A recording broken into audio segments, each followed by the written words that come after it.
السلام علیکم۔ اکثر لوگ ولیوں اور شہیدوں کا مقابلہ کرتے رہتے ہیں کہ شہیدوں کا رتبہ زیادہ ہے، کوئی کہتا ہے ولیوں کا رتبہ زیادہ ہے۔ تو آج میں آپ کو ان کے درمیان واضح فرق بتاتا چلوں۔ جو شہید کربلا ہیں وہ الگ ہیں، وہ تو اعلیٰ ہی اعلیٰ ہیں۔ جو نبی پاک صلی اللہ علیہ وآلہ وسلم کی صحبت میں شہید ہوئے ہیں ان کا رتبہ اعلیٰ سے اعلیٰ ہے، اور جو صحابہ کرام کے ساتھ جنگوں میں شہید ہوئے ہیں ان کا رتبہ بھی اعلیٰ ہے۔ اور اس کے بعد جو عام شہید ہیں، جو دین کی راہ میں شہید ہو رہے ہیں، جو ملک پاکستان کی راہ میں شہید ہو رہے ہیں، جو اسلامی ریاست کے لیے شہید ہو رہے ہیں، اور باقی ولی ہیں۔ تو ایک میں آپ کو نبی پاک صلی اللہ علیہ وآلہ وسلم کا فرمان سناتا چلوں کہ آپ نے فرمایا ایک جنگ سے ہو کے واپس آئے تو حضور صلی اللہ علیہ وآلہ وسلم نے صحابہ کو فرمایا کہ جہاد اصغر تو ہم لڑ کے آ گئے ہیں، تو جہاد اکبر شروع کر دیں۔ کون سا جہاد اکبر؟ صحابہ نے فرمایا یا رسول اللہ ابھی تو ہم جنگ کر کے آ رہے ہیں۔ تو نبی پاک صلی اللہ علیہ وآلہ وسلم نے فرمایا کہ یہ جو اپنے نفس کے ساتھ جہاد ہے یہ جہاد اکبر ہے، یہ جو ہم لڑ کے آ رہے ہیں یہ جہاد اصغر ہے۔ تو اسی لیے یہ نفس کے ساتھ جو جہاد ہے یہ جہاد اکبر ہے۔ تو جو ولی ہے، یہ جو عام شہید ہے اسلامی ریاست کے لیے، اسلام کے لیے، کسی دینی معاملات کے لیے شہید ہوتا ہے، تو وہ ایک دفعہ ہی اپنی گردن پہ تلوار یا نیزہ جو بھی چلواتا ہے وہ ایک دفعہ شہید ہوتا ہے۔ تو جو ولی ہوتا ہے وہ ہر لمحہ ہر سانس کے ساتھ جہاد کرتا ہے، اور وہ روزانہ اپنے آپ کو ذبح کرتا ہے ولی۔ تو یہ ولی اور شہید کا رتبہ کیسے برابر ہو سکتا ہے؟ ولی اپنے آپ کو روزانہ ذبح کرتا ہے، روزانہ شہید کرتا ہے، نفس کی خلاف ورزی کرتا ہے، نفس کے خلاف ہر وقت جہاد میں رہتا ہے۔ تو جو شہید ہوتا ہے وہ تو ایک دفعہ ہی شہید ہوتا ہے۔ تو خدا را جو ولی ہے اس کا رتبہ عام شہید کے ساتھ نہیں مل سکتا۔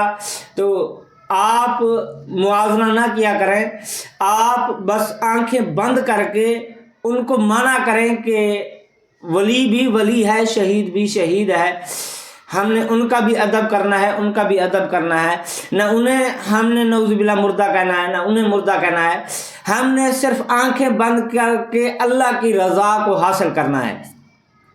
ہمارا کام نہیں ہے کسی کا موازنہ کرنا، کسی کا ناپ تول کرنا کہ وہ اونچا ہے، وہ نیچے ہے، وہ اس کا وزن زیادہ ہے، اس کا کم ہے۔ تو یہ ہمارا کام نہیں ہے۔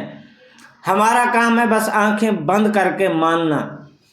تو ولی کے جو ہے نا وہ تو ساری زندگی جہاد میں گزرتی ہے۔ ولی ساری زندگی ہی جہاد کرتا ہے، جہاد نہ کرے تو وہ ولایت سے کنارہ کش ہوتا ہے۔ اسی لیے ولی کی زندگی سارا ایک جہاد کا مجموعہ ہوتا ہے۔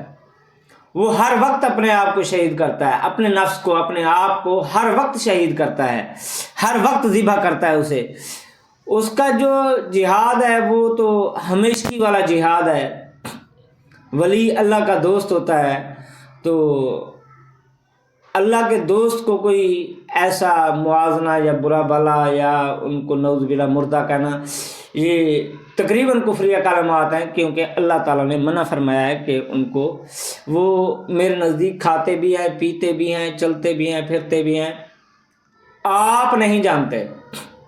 تو اسی لیے آپ کو جس چیز کا علم نہیں ہے تو خدا را اپنے آپ کو، اپنی زبانیں بند رکھا کرو، اپنے آپ کو خاموش رکھا کرو۔ بس جو اللہ کے احکامات ملے ہیں ان کو فالو کرو، حضور صلی اللہ علیہ وآلہ وسلم کے حکم کی پیروی کرو، تو بس اللہ تعالیٰ ہمیں صراط مستقیم پر چلنے والا بنائے، اور صراط مستقیم پر چلتے ہوئے ہمیں ایمان والی کلمہ نصیب والی موت آئے اور جنت بھی نصیب ہو جائے، حضور صلی اللہ علیہ وآلہ وسلم کا دیدار بھی نصیب ہو جائے۔ تو خدا را آپ کو میری باتیں سمجھ آ گئی ہوں گی، تو خدا را اپنے آپ کو تھوڑا سا ایسے ہی بدلنا ہے، اپنے آپ کو سمجھانا ہے، کسی کی کشمکش میں نہیں پڑنا، کسی کی دلدل میں اپنے آپ کو نہیں ڈالنا کہ ساری زندگی اس دل میں ہی گزار دیں، اپنی زندگی خراب کر دیں۔ تو خدا را اپنے آپ کو بچائیں، اپنے آپ کو یہ جو 2 نمبر مولوی، 2 نمبر باتیں، 2 نمبر گمراہی والے سسٹم ہیں، تو ان سے نکلیں اور ان سے بچیں، اللہ اور اس کے رسول کے حکم کو فالو کریں، جو دیکھیں دین کے مطابق چل رہا ہے، اس کے سارا نظام دین کے مطابق ہے، 5 وقت کا نمازی ہے، قرآن اور حدیث کو فالو کرتا ہے، اس سے بات سمجھا بھی کریں، اس پر عمل بھی کیا کریں۔ اللہ تعالی ہمیں صراط مستقیم پر چلنے کی توفیق عطا فرمائے، کرم فضل اور رحم فرمائے۔